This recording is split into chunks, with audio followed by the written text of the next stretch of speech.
Very much. Hi, Mikel. I hope you're well. Hi.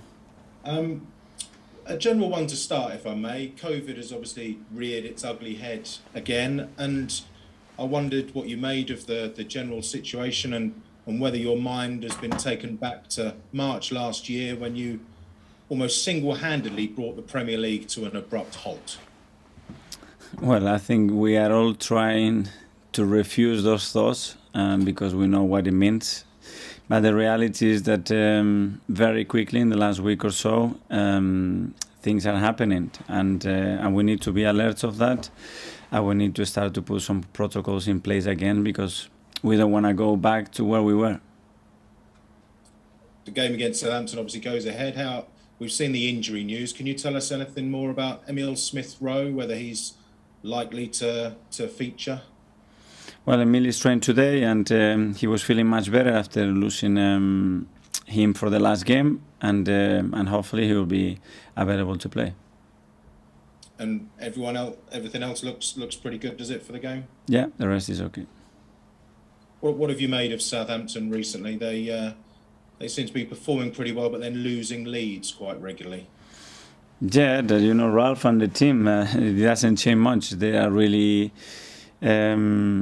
dynamic, aggressive, forward-thinking team, really aggressive in the high press, important team in transition because that's how they score goals and they create a lot of chances as well. So a very dangerous team. Your goalkeeper's been in tremendous form, named Player of the Month for the club for a second time in a row. I was speaking to a couple of his old coaches a couple of weeks back who said that even as 19, 20 years old, he'd go into a new dressing room and within no time he'd be sort of running that dressing room. Could you tell us when you first noticed him make his presence felt at the club? The day I spoke with him for the first time on the phone. That's when I realized that he had a special personality and that he was going to fit in really well with what we are trying to do and the way that we want our players to behave. And just finally from me, I think he's won 2 in a row. Defenders have won Player of the Month awards quite recently as well. I imagine you're quite keen for some attackers to start winning those awards, aren't you? Yeah, that would be good if the attackers are making us win football matches. That would be very welcome. Thank you. Good luck to the weekend. Thanks, Babers. Jeremy from Sky. Yeah, hi Mikel. Hi. Just on the coronavirus, obviously Spurs and Brighton is off this weekend. But on the opening day of the season, you had a big coronavirus problem before Brentford. You had to play. So how do you feel about the Spurs game being called off now? I think the decision has to be made first of all to protect the players and the environment. For me, this is the first thing, and afterward, obviously, we need to maintain certain criteria. So the clubs that are competing, we can all compete in the same conditions. That's it. But for me, the most important thing is health. With the reintroduction of the emergency measures from the Premier League, though, what's your message to the Arsenal players, and how's it going to affect you going forward? That we don't know, that we have to put all the protocols in place again. But the situation is very tricky because it's impossible to create a bubble around the training ground or the stadium when the whole world is open, because it's not about us, it's about the people we have around us, it's our kids, it's a lot of people that are connected to us that makes the situation really, really tricky. Sure. Just after Everton and Mikel, some of the numbers for attacking play don't look so good. Goals scored and big chances created. You're in the bottom half on Premier League stats for those. How do you get out of this attacking crisis?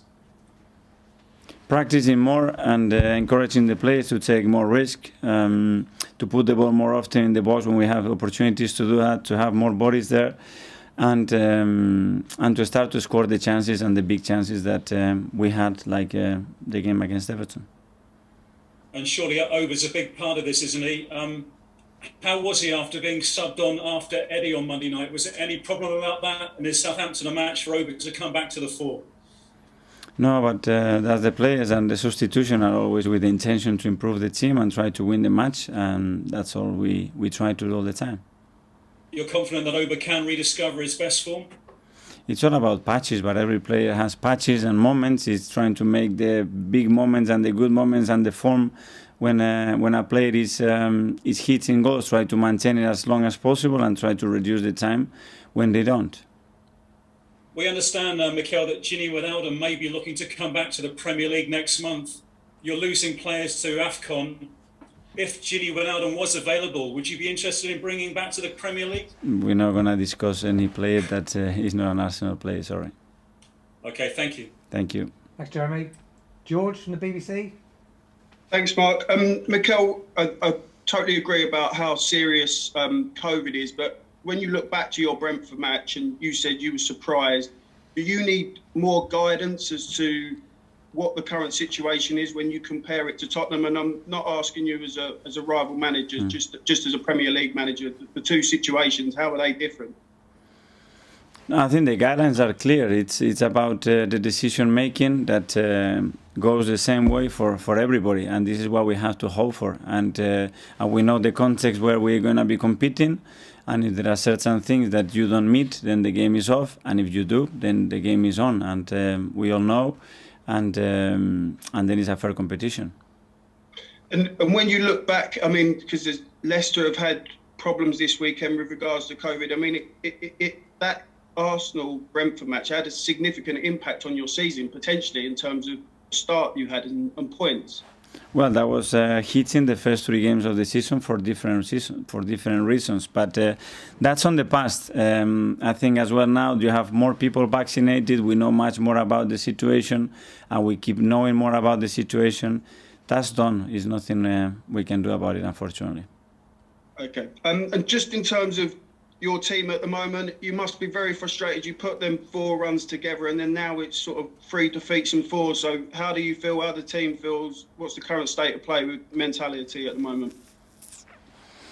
Yeah, that after losing against Liverpool, we reacted really well and beat the game against Newcastle. I think we deserve to have much more against Manchester United. If it's not the win, at least the draw. And against Everton, even if we had periods where we punish ourselves, I don't think we had a game to lose either. So that's the thing. Increase the level of performances, and when we have those performances during matches, win the matches and close the games down.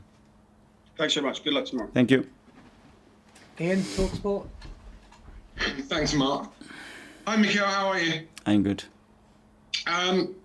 Regarding COVID, a different question you haven't already been asked.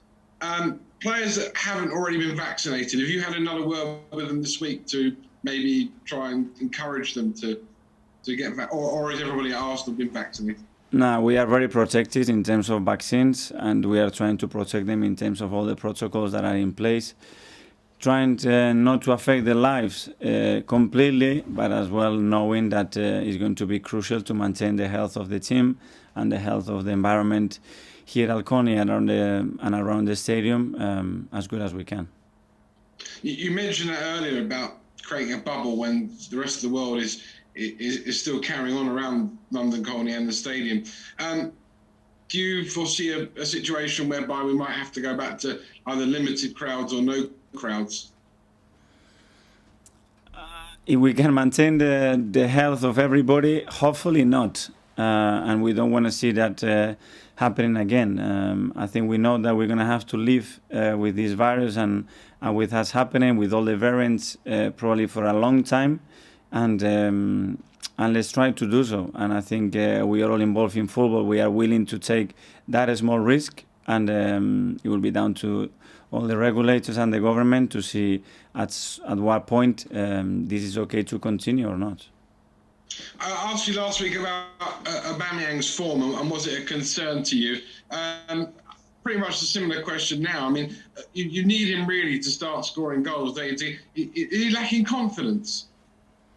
Well, obviously, when a player is not scoring, it's affecting his confidence, affecting the mood, and probably the belief. But this is what you don't have to try to do. You have to reveal, again, this situation, don't accept it, and feel sorry for yourself. And finally, what's the latest with Alexandre Lacazette and his contract? The same that every time that you guys ask me the question, nothing is changing.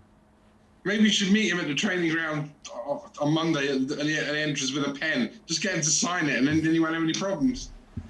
Okay. Nick? Not that easy, no? Thank you. Thank Nick you. from Haters. Hi, Mikel. Hi. Nice to sort of see you again. When we spoke about a week or so ago, before the Man United match and then before the Everton match, everyone in the room was saying, can Arsenal finish top 4 or even higher? And those 2 defeats have really seemed to have hit the club quite heavily. What's the fallout been like, especially since the Everton defeat? Every time you lose a football match in this club, it's what happened, and I think it's what it should happen, because we are here to win every match. And when we lost 2 in a row, it's painful, and it's even more painful for me the way we lost those games, because of the trajectory that the team had and the results that we were having. And still in those 2 matches, I think we deserve much more than 2 defeats, for sure, against Manchester United, and looking the game back at Everton even more. But we haven't, so we have to manage and know how to win more matches. Is that just a reflection of where the team is at the moment, or players playing badly, or do you think you made mistakes yourself? It's a reality where we are. I don't know if it's a reflection, it's a reality, and a reality that we want to change, that we were able to change it, and now it's about doing it more and more consistently. Everyone's been talking about the lack of goals and Oba and Laka not scoring enough, but is it also a case that the team needs to create more chances for them? It's always a combination, and who creates the chances for them, if it's themselves, if it's the team, if it's the collective capacity to the team to arrive better conditions to the final third, is the numbers in the box. We can look at everything. The reality is that we need more goals. It almost seems like they seem to sort of want to protect the lead after going in front. Do you encourage them to push for that second and third goals, or do you encourage them to look after that lead? Absolutely, and I don't think we did that. Sometimes team can change as well the way of playing after conceding a goal. We don't, and we go for the second one, the third one, and we're not going to change that. Okay, just finally then, some people, certainly some fans, are saying Arsenal need to sign a new striker in January. Per Mertesacker said the other night that the solutions have to come within. Just making big signings all the time is an unsustainable option for Arsenal. How do you see the situation? That's what I always said, that what we have to do is better the players that we have, and this is what we can control, and this is our job. Okay, good luck against Southampton. Thank Cheers. you. Thanks, Nick. James? Good afternoon, Mikel. Just one on COVID. I think UEFA have a strict rule that if a club has 13 senior fit players, then the game goes ahead. But there doesn't seem to be the same sort of specificity in the Premier League. Are you saying that you want the Premier League to draw that line, to sort of say a clear number, if you've got that number, the game goes ahead, if you haven't, it doesn't? I'm saying that will be really, really helpful, yes. So at the moment, do you feel it's too subjective, it's too vague? Well, I think it is, because you don't know when you have to play and when you don't, and we have some examples about that. In analysing Monday night's game, Gary Neville suggested that there was a risk of your relationship with Aubameyang turning a little sour because you left him out. How would you describe your relationship with him? I don't know. I have a very good relationship with my players, and because the first one thing that I have to understand is that I always do the best for the club and for the team.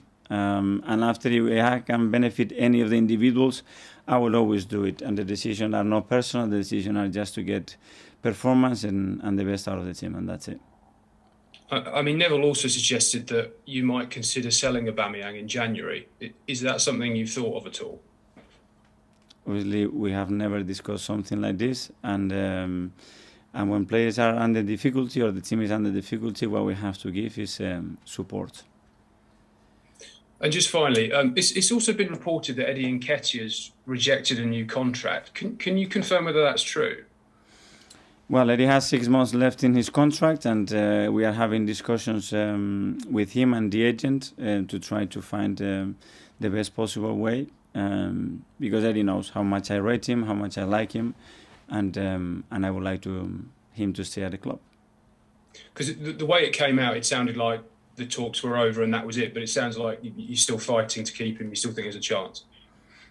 Well, he's our player, and he's someone that we raised. They have the Arsenal DNA in his blood, and he loves the club so much. And his reason is that he wants to play more football, and that's a genuine reason. It's nothing to do with anything else. He wants more minutes. He feels that he's capable to contribute much more, and that's what I like him.